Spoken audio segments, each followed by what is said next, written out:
Okay, welcome everyone. Welcome. We are so excited that you guys are here. And this session is the Aligned, Accountable, Faith-Filled Leadership Through Spiritual Partnership. And we have Kayla Gleason and Magdalena Nichols leading us. We also wanted to let you guys know that this session is approved for continued medical education, CME, CDE, and nursing.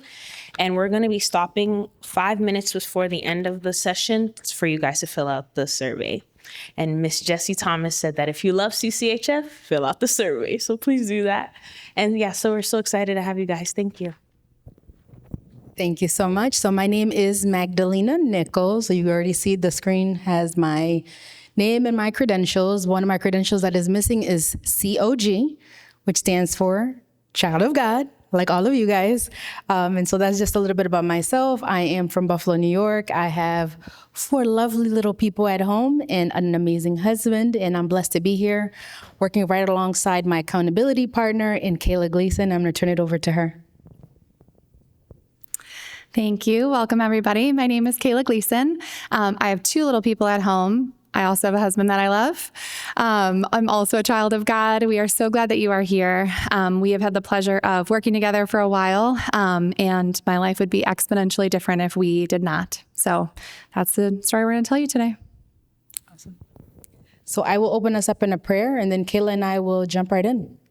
Father God, we just thank you so much for this day. We thank you for your grace and your mercy. We thank you for everyone that has been called into this room for this presentation, Lord. We pray that they would leave different than the way that they came in, Lord. We pray that they would leave empowered and in charge, Father God, when they think about alignment with other believers in this season, as they navigate hard things and even easy things, just to know that we are in community and together in community, Father God, we are able to accomplish all the things that you desire for us to be able to accomplish. I pray that you would anoint Kayla and I's mouths as we speak this afternoon, Lord, that we would only speak what you desire for us to speak, so that we can ensure that we impart in those that are here to hear us, Father God, whatever it is that they need and they seek during this season. We thank you for this time. Pray and ask for you to be glorified in everything that we do and say now and always. It's in Jesus' name we pray. Amen. First slide, nailed it. Want me to start? All right. So we both feel very firmly that leadership is a shared, not a solitary journey. You are not by yourself in leadership, and that is really important. We say pretty often this scripture, which is one of our favorites, as iron sharpens iron, so one man or woman sharpens another. So many of us have been taught explicitly or implicitly that strong leadership means carrying things really well, quietly, and often completely alone. That there's no one to talk through things with, that you are an independent decision maker and or you're on a team, but you are still just one person on that team. But what if leadership was never designed to be a solo journey? What if you were designed to walk through leadership intimately and known with a partner under faith and as children of God? So today we're not just talking about leadership, we're talking about who walks with you while you lead. Thank you. And I think to add to that, just as you think about ironing, sharpening iron, you look at Kayla and I, we're smiling but sometimes we've had to check each other from time to time. She's had to check me and I'm like, ugh, eyes roll. Like she'll text me and I'll roll my eyes. She's like, I know you just rolled your eyes at me, but that's okay. Same thing with her. And that's okay. But that's what it means to sharpen one another, right? We're not here. We weren't placed in this earth as accountability partners to just always say the good things to each other. Right? There's times where I've had to check her and say, Kayla, that's not the right way to be thinking about X, Y, and Z. But there's been times that she's had to check me in that same way. And so when we're talking about the journey of walking alongside one another, it means having accountability partners in alignment with folks that also support you in the not so friendly and pretty stuff about yourself, right? Because there's things about her that I absolutely love. And there's things about her that I'm like, Kayla, you need to check that. But same thing with me, right? But those are the things that have made me a better human, one, but also even a better leader across the board. And so when we talk about this alignment, it's not just the good, friendly, pretty stuff. It's also the ugly when we're not ourselves, when we're tired and we're angry and we're frustrated by X, Y, and Z. And I would even point to even how we're dressed right now, right? Like there are times where she's business and I'm casual. And there are times that she's casual and I'm business. And so it balances us in that process. And so even this is intentional in how we're dressed today. And so I just kind of want to give you guys that depiction as well. We are not always looking to be perfect in every single way. She sees the ugly in me and I've seen the ugly in her. We also see the beauty in one another as we kind of walk this journey.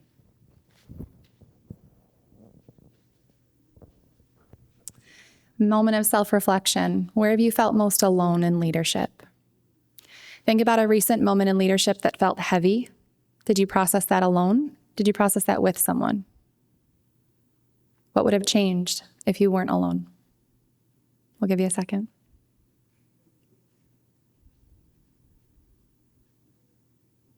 No one has to, but does anyone want to share? Any major moment that stands out? We've got a couple we're about to share, so you won't be out there on the ledge alone. All right. Solo leadership is a myth. It's a common leadership myth. The idea that you have to carry it alone, the idea that strong leaders don't need support. Isolation often disguises itself as strength. I'm really strong if I can hold all of this. Really strong if I carry the weight of the world all by myself. We confuse competence with self-sufficiency. We believe that if we're capable enough, experienced enough, faithful enough, we shouldn't need support. It'll all be fine. But even the most capable leaders still need covering, reflection, and truth.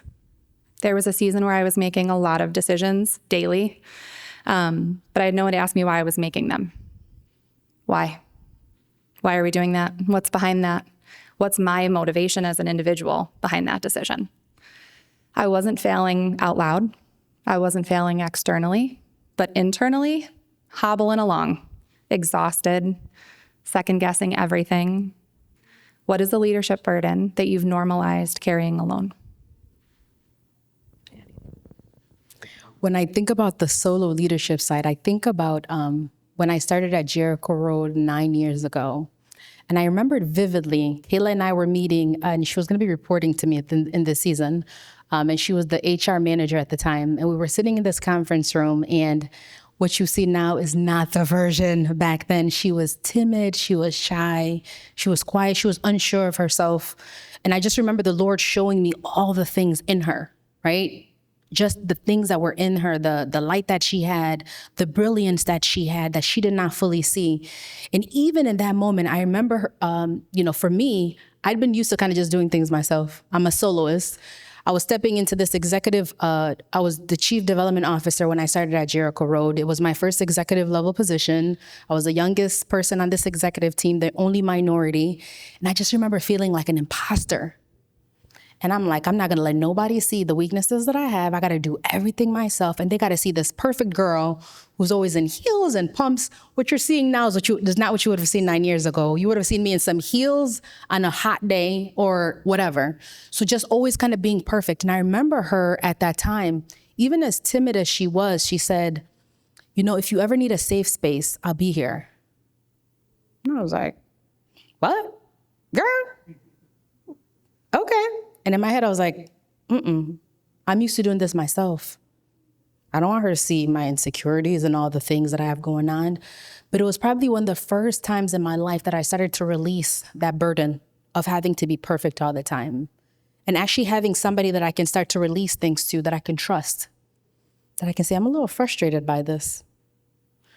And I don't have to pretend like everything is good when I'm frustrated or annoyed by something. And she was reporting to me at the time, but she was still safe space enough and mature enough that I can trust her with the information. Because it also comes down to ensuring that the folks you're talking to are folks that you can trust, right? And so I didn't pass down things that would be a burden to her, but I felt comfortable enough that I can entrust her with this thing that I was carrying and that I didn't have to be perfect all the time. And so I found that it was beautiful that even in that moment where she was still kind of just uncovering herself and navigating her own journey, that God was revealing a partner that I can actually start to release things to as a part of my process. And we get to later on to the presentation, I want to talk about even my journey of authenticity, because she was the first person to be there to witness it and just how uncomfortable it was, because I tell people now that I'm a recovering perfectionist because those tendencies are still there. But I'm recovering, right? But it was through our partnership and our work together, serving alongside each other, that those things started to kind of really come out. And I really started to kind of grow through them as a leader. And just recognizing that I didn't have to carry it by myself, that I can trust somebody to pass it to them as we navigate this journey. And so that's one of the most beautiful things that I remember about our working relationship together and even our friendship in this season that I just wanted to kind of share.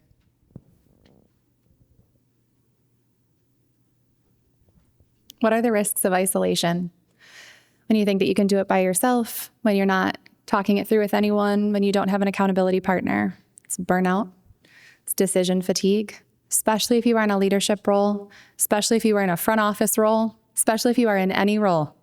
You are going to make decisions all day long, micro decisions, macro decisions, decisions of high impact, decisions that affect people's lives. That's the work that we're all in. It's a lot of decisions to make on a daily basis, and that can be exhausting. I know sometimes in the evening I get home and I'm like, babe, what are we having for dinner? I can't make one more decision today. Somebody tell me what we're eating for dinner. And spiritual disconnection, which is a big one. Because I think sometimes when we're isolating, that's when we tend to not open the Bible. Maybe we're a little bit too tired to go to church like we normally would. That is when the disconnection starts. And it's really important during that to have somebody who kind of tosses you back into the ring.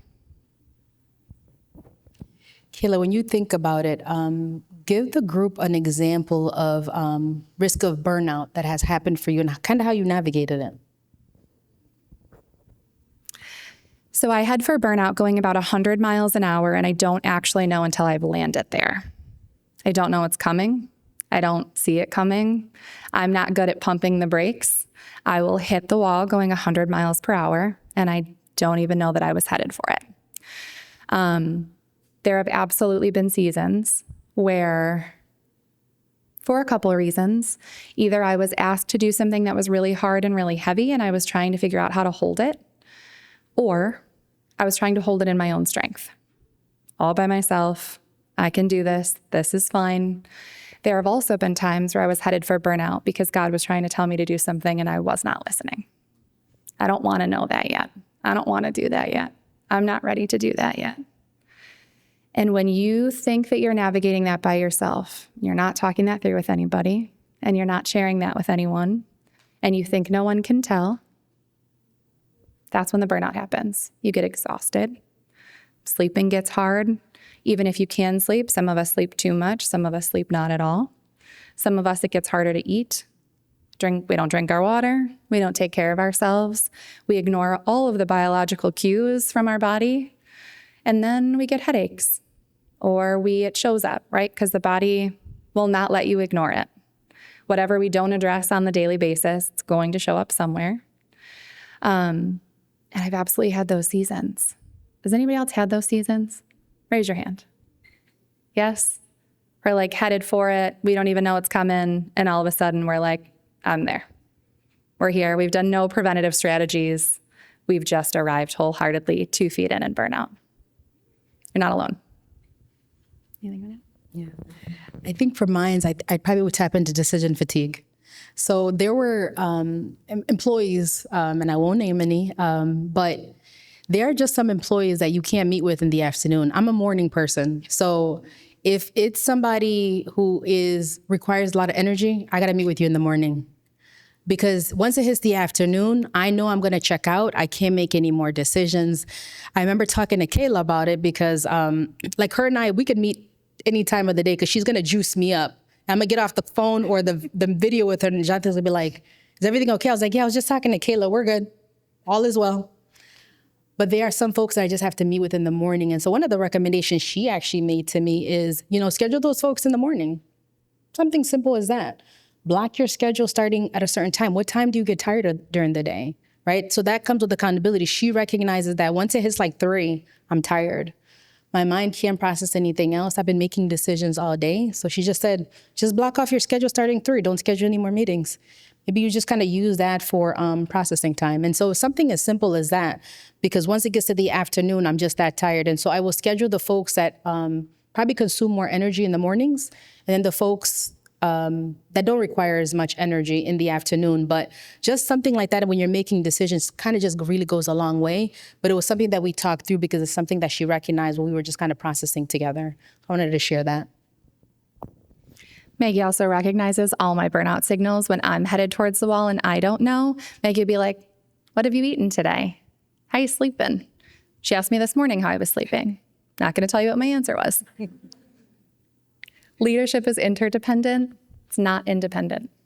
You're not supposed to do this by yourself because it's hard, because it's heavy. We are built for community. We are wired for belonging. So when you are not part of a community, when you don't feel like you belong, when you don't feel like you have a partner, it's not only exhausting, it's really depressing. It's really isolating. You're trying to do it in your own strength. You're trying to navigate it all by yourself. Like, we are wired for that. I think we tend to have a desire not to be needy, right? We don't want to ask people to meet our needs. We want to just meet our own needs. We want to ask God to meet our needs. But God also designed us and wired us for community and for belonging and for partnership. And when we are pulling from our own resources if we think we don't need to be poured into, when we are on the daily being required to pour out. So I just want to hold space and acknowledge the fact that, like, neediness is your birthright. You are wired to need other people. You are wired to need God. You are wired to need community. So that's not something you need to apologize for. It's something we're traditionally pretty bad at, especially if you are a parent and a partner. And women, we are wired to just run around and meet all the needs, and that's about it. And so I just hold space and allow yourself to need other people and to have needs as a person. It's literally what we're wired for. Yeah, no, I completely agree with that. And I think when I go back to the beginning again, like I mentioned, recognizing that I did not have to hold everything myself really kind of freed me from that burden. Because when you think about that too, you think about all the things that you're carrying, especially in leadership, when you're at the top, even in the middle or whatever, there's just so many different things that you're carrying throughout the process, and you can't talk to everybody. And so there's a freedom and a release that comes from being able to have the safe space that you can talk through these things with, and kind of be in community with, as they're also processing some of their own pieces. And so we don't have to carry it by ourselves. We can align with folks that are like-minded, that are trustworthy, which I think is critically important when you think about who that alignment is with, so that you are actually partnered with the right folks you can actually talk through it with. I think a lot of times, even when I think about like top positions, like a Brianna who is here, you may not always have the safe spaces of who you can talk to, but having folks that you can align with that are a safe space for you, that you can just vent and not be kind and not being nice all the time. It's okay, because we're human at the end of the day too. And so there are times where, Kayla and I don't really cuss, but when we cuss, something is wrong. And so there are times where you kind of just need to get that out a little bit, right? Don't get me wrong. We don't go cussing a bunch of stuff, so please don't get me wrong on that. But there are times where I may let out a S word, and she's like, Maggie, what's wrong? What's going on? And so we've had to kind of process that. Very rare, far and in between, but when that does happen, that means we're at our max. But having that safe space that I can be human with, because I'm human, is important. Otherwise, I'm just holding it in. And there's a damage that happens with that as well. I think something that's important is every time we've vented, we tend to point each other back to whatever route we're supposed to be on. So there have been times we're in a conversation where, like, I'll give you 5 minutes. Get it out, say all the things. I understand. I was there in that meeting too, but I'll give you 5 minutes. But then what are we going to do? What are we going to do with that? Is that frustration telling you something? Is it like a righteous anger we need to do something with? Is it a venting because we're human? But having somebody to parse that out with you and challenge that, or say, I heard that a little bit differently. I think you heard that through a lens that maybe wasn't intended. I think you heard that through the filter of what I know you've been through versus, I heard that a little bit differently. And I think that is a trust that we've built too. And that's one of the challenges that you have for somebody else, is to say, I didn't hear that the same way. And you're really hot about that thing. and I didn't hear that the same way, and you trust me.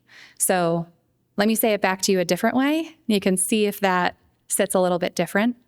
Another thing that specifically Maggie is really good at is maybe when I'm not doing the cussing, but I'm saying the things and I didn't mean it.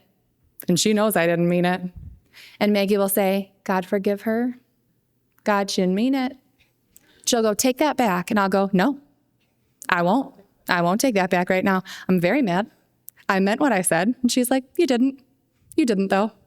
So I think there's also that covering for each other is sometimes I actually need her to petition to the Lord on my behalf because I'm not in my right self saying the things that I actually mean. And I think that's been really important too, is sometimes you're just in it. And to know that somebody can balance you and cover you and ask God to forget the thing that you just said out loud, it's really, really helpful. What she reminded me of is those times where I needed to get something off my chest. I'm like, but did you hear X, Y, and Z? And she just pauses, which agitates me because when she pauses, I know she's about to correct me. So then she says the thing, I roll my eyeballs and she'd be like, I know that's not what you wanted to hear, but I didn't really hear it that way. But it's always exactly what I needed to hear, right? And so when you were saying that, that's the first thing that I thought of, the amount of times I've rolled my eyes at you, because I'm like, I know you heard it the way that I heard it, but she didn't. But it was the correction that I needed in that moment and in that season so that I can right size and do the things I needed to focus on. Otherwise, I'll get stuck there for a while. So, yeah. I think part of my intention in doing that too, that is important, and Maggie's intention in correcting me too, is I never want her to be hurt by something that was just hurtful because she heard it differently, right? So if I can save that hurt, right, out of just saying, I heard that different. And because I did, right, I'm not placating, I'm not lying, I'm not reframing it just so it's not hurtful. But I think that is part of the protective, you're going to get in your own head about that. I don't think that's what they meant. I heard that differently. Don't let that stick with you or penetrate your heart or sit with you if there's a different way to hear that might be a little bit different than the filter you heard it through. I feel like we covered this a little bit, but thinking about times that you've experienced isolation in leadership and what was the impact. We're going to throw it back to the beginning. Maggie talked a little bit about this and just our partnership. It didn't start as something formal. It just started with honesty. It started with me being honest and her pushing me. It started with me giving her a safe space. So I'll let you talk a little bit about, can I pray for you or? Yeah, Kayla would always lead a lot of our discussions by asking, how can I pray for you? And that was kind of the beginning of the vulnerability to be able to say, well, I'm kind of struggling with this. And can you kind of cover this in prayer for me? And I'm navigating this thing. And I didn't always get into the descriptions. And I think one of the things that I loved about it is that in that trust building phase, I didn't always go into the details. And she respected that. She didn't pry, even though she was trustworthy, she didn't pry. She trusted it that when I described it in whatever it was, like she just knew she needed to pray over this thing. She didn't need the details. And I think that's just also another way in navigating these relationships, that as you're navigating, just building that trust, that you can kind of just paint the picture of whatever it is you need prayer in.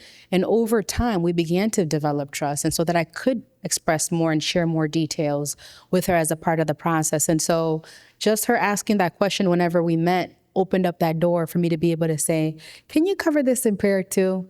I'm kind of struggling in this. If you can cover that in prayer, I'd really appreciate it. And that was just the opening to our process and how we kind of covered each other. And at some point, we're going to talk about sitting and standing, which is beautiful. The story that Maggie told earlier, where I was in an HR manager role, I was reporting to her at the time, and we were, kind of figuring out what we might need next in that season.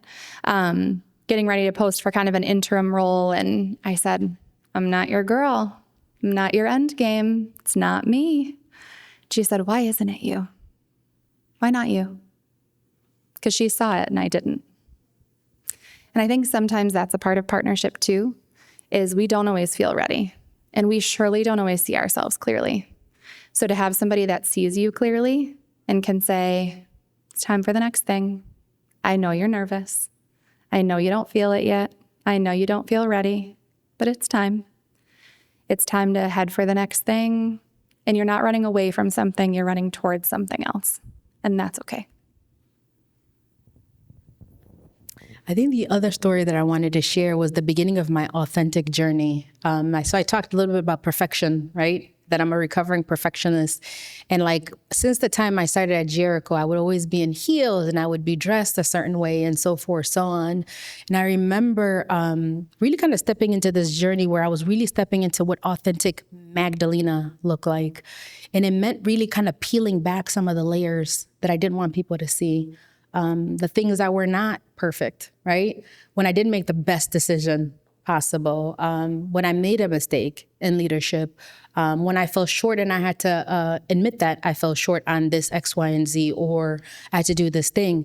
And I remember when I started my authentic journey, I was telling Kayla about it. And we were sitting in the HR office again, and I'm kind of just sharing with her. And I just said to her, I feel so uncomfortable because it meant that I had to be vulnerable. That people had to know the things about me that were not perfect, right? Past my perfect outfit and my pumps, that they had to see the things that were uncomfortable, the things that are part of who I am, that make me authentic to who I am as a leader. And I remember her talking about it. She would just say, it'll be okay. People need to see fully who you are. And that was it felt like a long journey, but it fully gave me the space, the safe space, to unpeel those layers comfortably. And that became a prayer point for her with me, that she would cover that when we would meet, as just a prayer point that I would fully step into who God has called me to be, comfortably uncomfortable. And that really was yet another moment of just our process and our journeying of seeing that unpacking with me as I grew into who God called me to be, as I continue to grow into who God has called me to be, not only as a child of God, but also as a leader, as a mom, as a part of the process. I mean, we've even shared stories about just mom guilt, right? Like, we laugh about it. Like, you do all these things, especially when you're leading people, like you lead people a certain way. Don't ask my husband for a testimony, by the way, because he'll tell you something different. That's not true. But like, you lead people, and you're doing all the things, and you get home and you're not as sharp with your people at home because you just had a long day at home. And so we would just be able to vent about that. We didn't get too crazy with all the details, but enough to say, yeah, I went off on my son this morning. I wasn't as nice of a mom, and now I feel bad about it. And she could say the same thing. And we could say like, but it doesn't make us bad moms, because really on the back end, the enemy was like, you're a terrible mom. Can't believe you scolded your son today. You weren't patient with him today. That we can even just say that to each other, encourage one another, and then keep going about our day. Because even stuff like that can hinder your ability as a leader. And so when I think about stuff like that, even from the beginning, I know it's blessed me tremendously, not only as a leader, but also as a mom. And also as a wife, Kayla will remind me, Jonathan didn't do that to you. You're just upset because of X, Y, and Z. And I'm like, all right, you saved him again, but okay. Jonathan is in here, by the way, guys. So I'm going to be talking about him. Don't tell him I said it in case he misses it somehow. We also talked a lot in that season about caterpillars, because transformation. And I remember reminding Maggie, like, it is uncomfortable. Caterpillars become goo in the cocoon before they emerge as butterflies. Like, you are going to become goo. You're going to totally melt away in the form that you are currently in, and you're going to become something different and emerge different.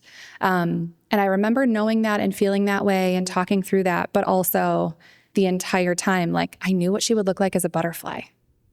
So it was I could see it before she could, right? She's uncomfortable, and I'm like, I know what the butterfly looks like.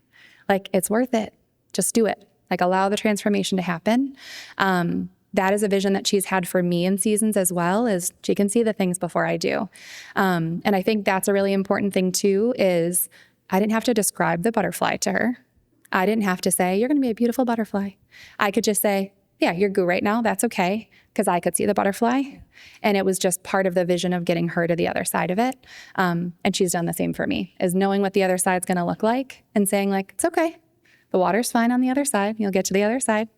Even when I couldn't see it. What spiritual alignment looks like in practice. So it is a very active role. Sometimes it's quieter in different seasons, depending on the season. Sometimes it's really out loud, but it is a practice. It is a muscle. It is something that you do with consistency, that you do over and over again. Prayer, truth-telling, those are the hard conversations, and discernment together. There have been many seasons where I have said, I think this is how this is going to go. Maggie will say, I didn't get that yet, but I'll let you know if I get that. Okay. Or she'll say, I heard something or I saw something, and I don't think God's revealed that to you yet, so I'm going to hold on to it until the timing is right that God will reveal that to you also. There have been a million situations where we have confirmed for one another with information we wouldn't have had. So I will see or hear or understand something. God will have made something so clear to me about a situation. And when I say it to Maggie, she'll go, that's confirmation, because she had heard it too, and we had never talked about it.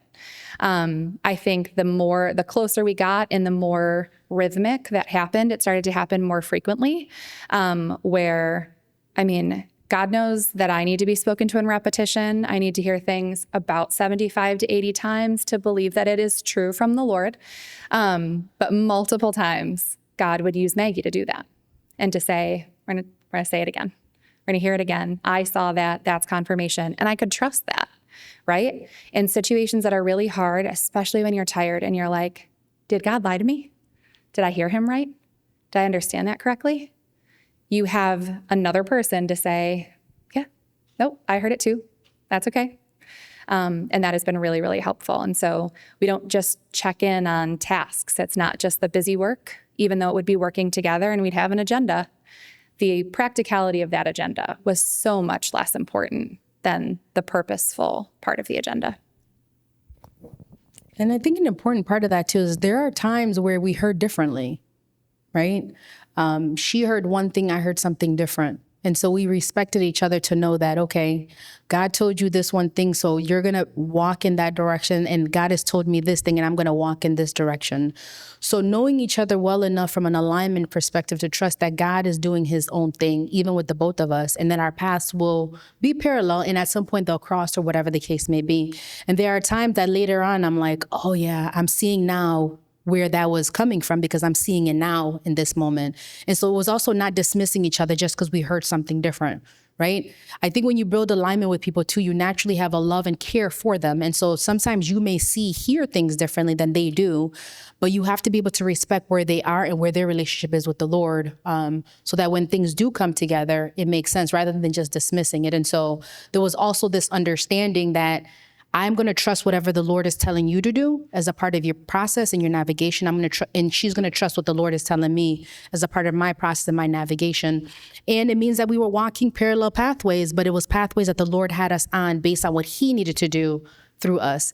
It did not mean that we were not walking or that we were no longer aligned. We were just walking in alignment, but parallel paths that were different. Still in alignment though. So that's something else to keep in mind too when you think about these alignments. I think the only other thing that I would add is sometimes we've gone through something before the other person. We've talked a lot about the fact that if you have walked through the fire, you have a responsibility on the other side to hand the bucket of water to the person who's still walking through it, right? To say, you're going to get through on the other side of it. Here's a bucket of water. Here's some things that might help you along the way.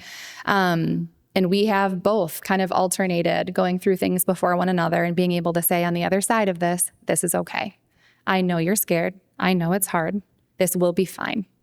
And I think that took two things. That took being, having a trusting relationship where we could share even the ugliest of things as part of the journey, but also recognizing that we had to really listen to the prompting of God I would hear him very clearly say, you have to tell Maggie. I don't want to tell Maggie. She's going to tell me the truth. And I don't want to know what the answer is to that yet. And he would go, you have to tell Maggie. And I would. She would know. And there were a lot of times that the Holy Spirit tells on you to Maggie, and then Maggie says something to you and you're like, okay, yes, I understand. You're on the MVP list of the Lord. I got it. It's fine. But it took a lot of knowing and obedience and being like, you have to share this. You have to share this with somebody. Because I think even if you're practicing walking in alignment with someone, there's still always going to be, the enemy hates that, right? And so there's still always going to be this temptation of, you can't share that. You shouldn't share that. You should keep that to yourself. You should never tell somebody that story. That's a really ugly part of you. Don't share that. We shared all the things. Some of it was really ugly. But it took the building of that relationship, and it also took the obedience to God in all of those micro details.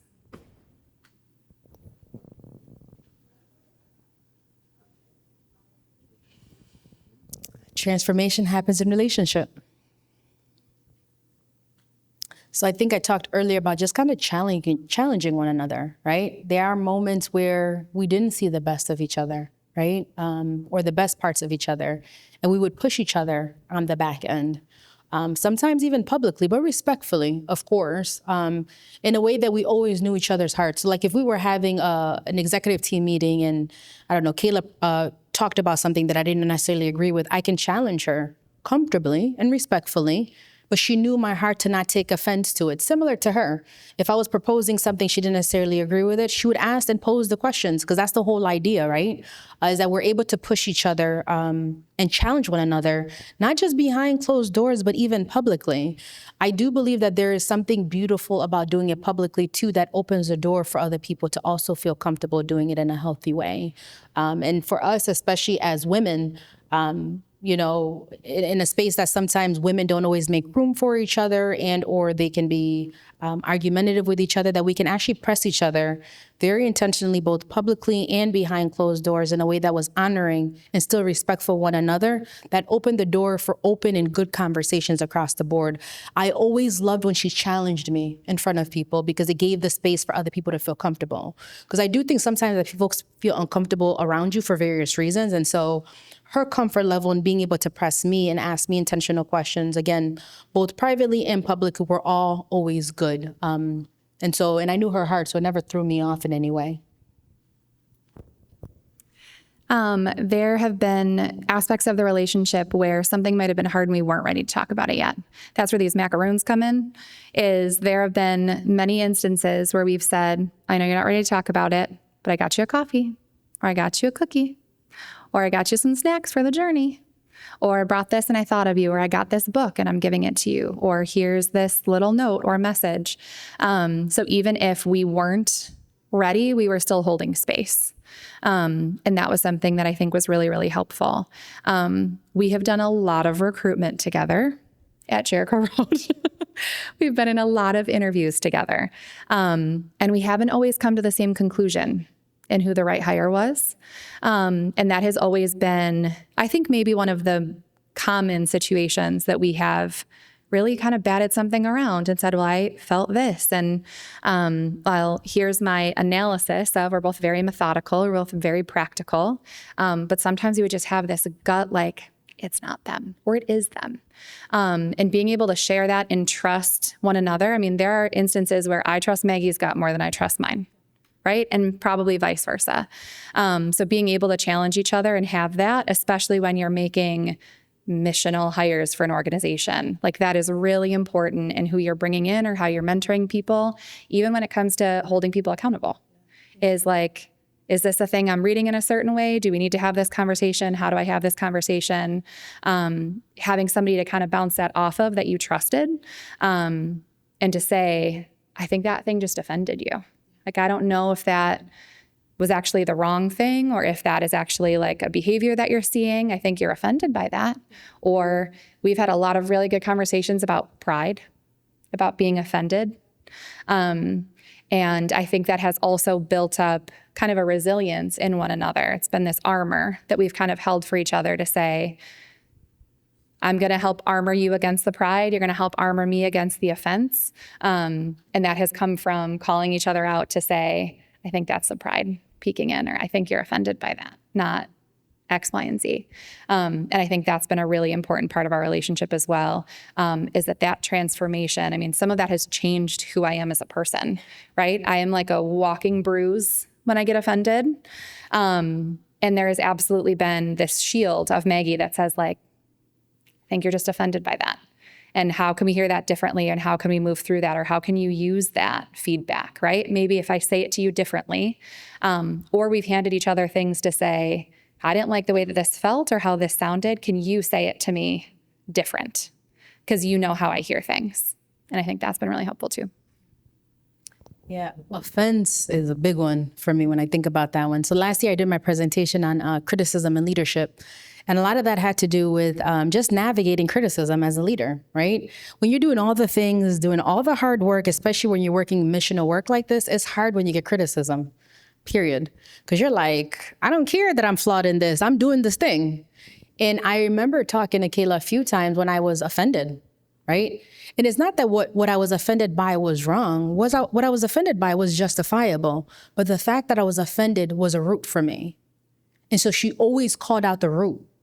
Because yes, this person did X, Y, and Z, but if she leaves that root with me just by saying, well, yeah, they're wrong for that, she doesn't address something that's a problem for me that can manifest in different ways. And so sometimes even when you're navigating these alignments, especially for us, it was being able to validate a feeling I might have, but also calling out things that I'm doing wrong as a part of that. And I thought that was really important for me, especially as I navigated leadership and just recognizing that criticism does come with the territory.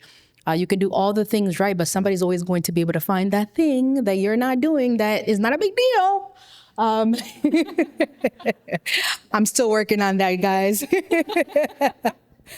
But just having that accountability to be able to kind of hold me accountable to that was good, because it helped me to start unpacking the spirit of offense, because I don't have the luxury of living there. And so even that was a meaningful part of the process. What makes a spirit-led partnership? So this is important. Shared values, alignment in faith, purpose, and integrity. Those are things we like. Maintain those or bust. I know what the values are. We know that it is like integrity above all. We are going to call that out. We are going to call it out in other people, maybe only to each other, and then figure out how to call it out to them, solo or together, depending on the situation. But the shared values has been really, really important because our baseline is the same. Our baseline of what we are looking at and what we value and what's important to us is the same. Mutual accountability. So we talked a lot about permission to challenge each other. That's been true. And that is a two-way street. So if you are able to give feedback, you have to be just as prepared to receive it. And that comes from that safe space, but it's also important for that to be in two directions, right? You can't always just lay it on the other person. And we're not calling people out, we're calling them in, right? We're not just, I'm going to lay this out for you. We're saying like, I'm in this with you, but we have to label this thing. We have to name it. We have to walk through it. Spiritual practices, we've talked about prayer. We've talked about kind of that discernment that happens to us independently and then sometimes together, and listening. And this is the big one, emotional safety and honesty, safe for struggle and strength. So we've talked a lot about how we balance each other. We have been in really ugly seasons together and apart. And there's been space for struggling, but there's also been space to be really strong, and to say, I'm going to go first and do this hard thing. I think you're going to do this hard thing after, but I'm going to go first and I'll tell you how it goes and you'll be okay. You don't have to lead in the same space, but you do have to be rooted in the same why. Prioritizing integrity over speed and valuing obedience over approval. Those feel very nuanced, but they're very important. So this is not just encouragement, it is refinement. We spend a lot of time refining each other, and spending a lot of time with God in how to do that, right? What message do you, if I'm going to be a loudspeaker, what am I saying? Like, what are we saying? And I think that's been a really big part of asking each other questions in accountability, which has sometimes looked like, what aren't you saying? Or like, what is the root of that? Or where is that coming from? So we have joked already, but this is very true. We show up polished, we show up undone, and both are true. You want to talk about sitting and standing? So before I talk about sitting and standing, one of the things that we've also been very intentional about is one of us will always catch the other to open up in prayer. Because sometimes you're ready to go in to talk about all the things that happen. I'm like, you will not believe what happened today. And either she'll say it or I'll say it. let's pause and pray first. Because in pausing to just welcome God into the conversation, one, it allows her to really just be able to hear what the other person is saying beyond their emotions, so we can actually give each other wise counsel. And so when you think about that number 3, that has been a really critical part, to just pause, pray first, welcome Holy Spirit into the conversation, and then dive in. So we've had this thing that we've always kind of talked about from the very beginning, where one of us is always sitting, and when one of us is sitting, the other is standing. So if I'm sitting, I'm in rest. Like, I need to get my stuff out. I'm struggling, blah, blah, blah, blah, blah. Kayla's standing, so that we're both not at the same place at the same time, because we can't balance each other that way. So when you think about alignment, whoever your alignment partner, accountability partner is, it should be balanced, right? And so she's had seasons where she needed to sit down and I needed to stand and kind of be connecting with her, checking in on her, holding her accountable to different things, and vice versa as a part of the process. And so our analogy in our mind is always sitting and standing. Okay. And there's been times where we've both been standing or sitting, and it's like, okay, one of us has to catch the other. So Kayla, you're getting up. Who's getting up? And so one of us will always tap in and say, okay, I'm going to stand up, or we'll sit there for a little bit together, and then the other person will stand up. And that's the balance of it. You don't want to both be sitting down for too long, whoever your person is. Otherwise, you're going to get stuck there. If you get stuck there, you can't see past it and you can't move on. And life still has to happen. You still have to lead, and so forth, so on. And so, or sometimes we've just had to say, okay, let's take a break and we'll connect on it later on. And later on when we connect, we're both standing. Or one of us is still sitting and the other one will pull the other one up. And so there's always one of us to pull the other one up, so that we're not sitting for too long. And that has maintained that balance. And so that is just something that I've always found to be a very beautiful analogy when we think about our alignment and how we work together. Sometimes when you're standing, I think you have 2 responsibilities, right? So you're holding down the fort in whatever way that means. You're kind of clocking it, right? You're the one who at some point goes, it's time to get up. Yeah. We're gonna keep it moving. Sometimes you're also covering that person, right? They're sitting, but they're sitting in a way that you need to cover them. I'm gonna body block because you're sitting, right? I think a lot about kind of the pocket presence of a quarterback, right? So the responsibility of that team is to protect that quarterback so that they can make a good decision about where that ball's gonna head. The rest of the team's gonna figure out where that ball's going and it needs to be there, but you are protecting that quarterback so that they can make a good decision. And sometimes if you're sitting to make a decision, you need to be protected, right? You need a minute to just think about it. And so I think that's also been a responsibility of standing that I've really appreciated, is sometimes I just need a minute because I'm exhausted, but sometimes I just need a minute to make a decision. And I don't want to talk to anybody else, and I can't people pull because it has to be my decision. It has to come from God. But that blocking, figuring out that pocket presence has also been really important. All right, we're gonna move a little quick or a little short on time. Mapping your support system. So this is a reflective activity that we want you to take with you. Is who currently supports you in leadership? Where are the gaps? What kind of partner do you need right now? Something to think about when you do this is draw 3 circles. So you have your inner circle. This is people who truly know you.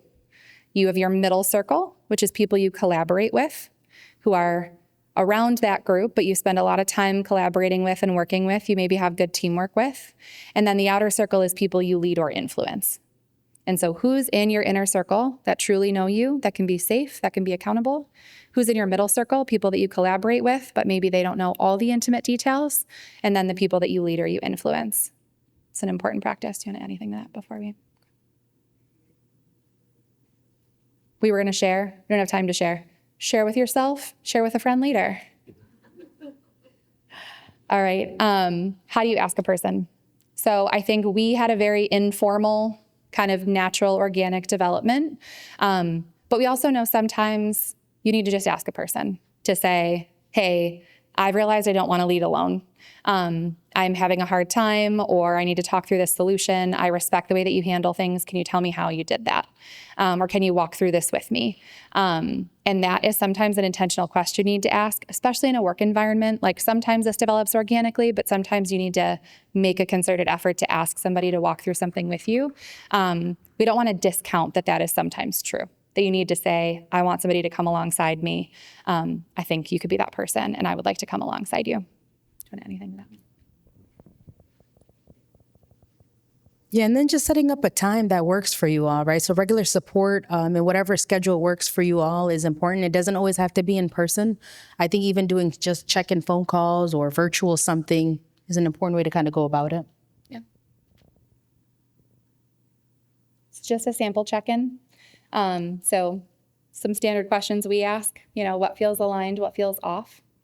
How are you really, right? I think something that has been really important for both of us is Maggie's not going to let me tell her I'm fine. That's for sure. How are you? I'm good. She's like, cool, we'll talk about it later. That's great. So figuring out those people who are like, how are you really? How are you actually?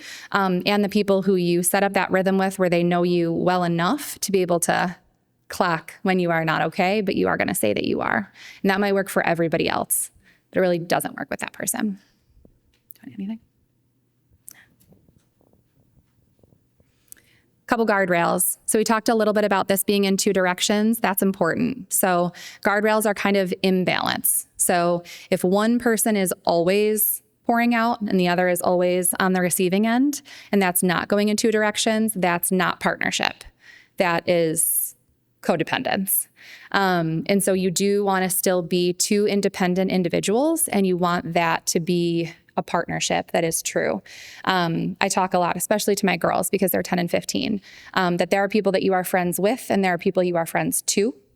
It doesn't always go in both directions. And so it's really important with this person that this be somebody that you are in partnership with and not somebody you are just a partner to. Because the whole crux of this is that a lot of our relationships are like that, especially in leadership, is that we are chronically pouring out. And so it's important that in your accountability partner, that you are pouring bidirectionally. Also avoiding hard conversations, which I think we talked about a bit. Yeah, I talked in my last session about just not having just yes people around you. So whoever your person is, make sure they're not a yes person. You need to be able to have a balance where somebody can say the hard things as well as the good things to you. Affirm you when you need to be affirmed, but also hold you accountable. And so those hard conversations are an important part of that alignment.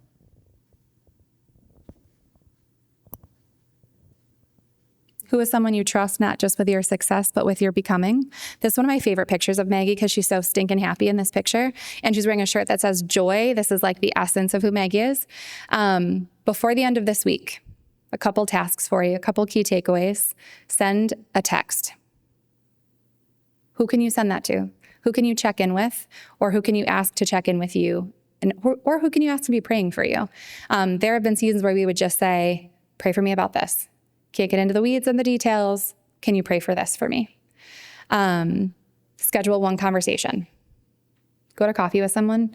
Have lunch, especially when we're trying to isolate. It is like a practice to intentionally get out to someone and put yourself in front of someone, especially for the introverts. There's a lot of temptation in just doing it yourself or just nobody sees you. You just kind of moonwalk into the background. Be intentional. Seek out scheduling with somebody. Don't avoid the people because the things are hard. And take one step toward not leading alone. So try to identify a person that is safe or that could be safe to start to kind of build this partnership with. Yeah. Can you guys guess how long we prepared for this presentation together? Guess, how many hours? Who says 10 hours? 10? 5? 2? 1?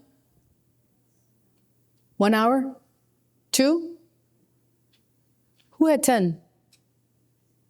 Guess how many hours it was? Exactly 0. 0. When you flow, when you're in alignment, it just flows. And so we just flowed. None of this was rehearsed. We can reflect back on stories and just kind of tap into each other and talk about it, laugh, roll my eyes again at the moments that she checked me. But just natural alignment looks like that. It's not perfect. It's not always beautiful. You check each other, all the things, but we didn't practice this at all. And so that's the type of alignment you want to establish and build over time. We've been working together for 9 years, so it didn't build overnight. And so you build trust and you kind of develop from there, but you have to trust and start somewhere. So thank you all for attending our session. This is the survey. Please complete it. We're here if you have any questions. Yeah. Any questions, guys? Yeah, any questions? Feel free to come up, and or you can ask them out loud. Anybody had any questions? I just joined earlier from Oh, Thank you. yeah, thank you so much. So we presented last year. We are definitely going to be presenting next year because we have a few topics that are brewing right now among us. And so we'll be definitely be doing some tag teaming next year and probably some individual ones on our own as well. But we'll be here next year. Yes. Okay. You'll see us. about how beautiful this, really spirit-filled and intentional, and to see young people with a level of emotional intelligence, wisdom, and discernment that you have about how you lead others gives me hope. So thank you. You're welcome. You're making me cry a little bit. And I promised myself I wasn't going to cry. And I've made it through. She's trying to blink her way through this. But thank you. It's all God, honestly. And it's been beautiful to see each other grow, honestly. And the way that God has called us to grow and to push each other and to press each other in our various seasons. And so my eyes are sweating, guys, don't mind. But I'm thankful. And thank you for that. We would want nothing but that for the kingdom. I think it's always been clear to us that God did not have us in competition. He had us in sisterhood. And I think that's always come first. But I think God made that super clear. I don't even think that was something we had to work out. God was like, you are not in competition, you are in partnership. And so God's been really good in our relationship and guiding us in that way. Anyone else? Yeah, go right ahead.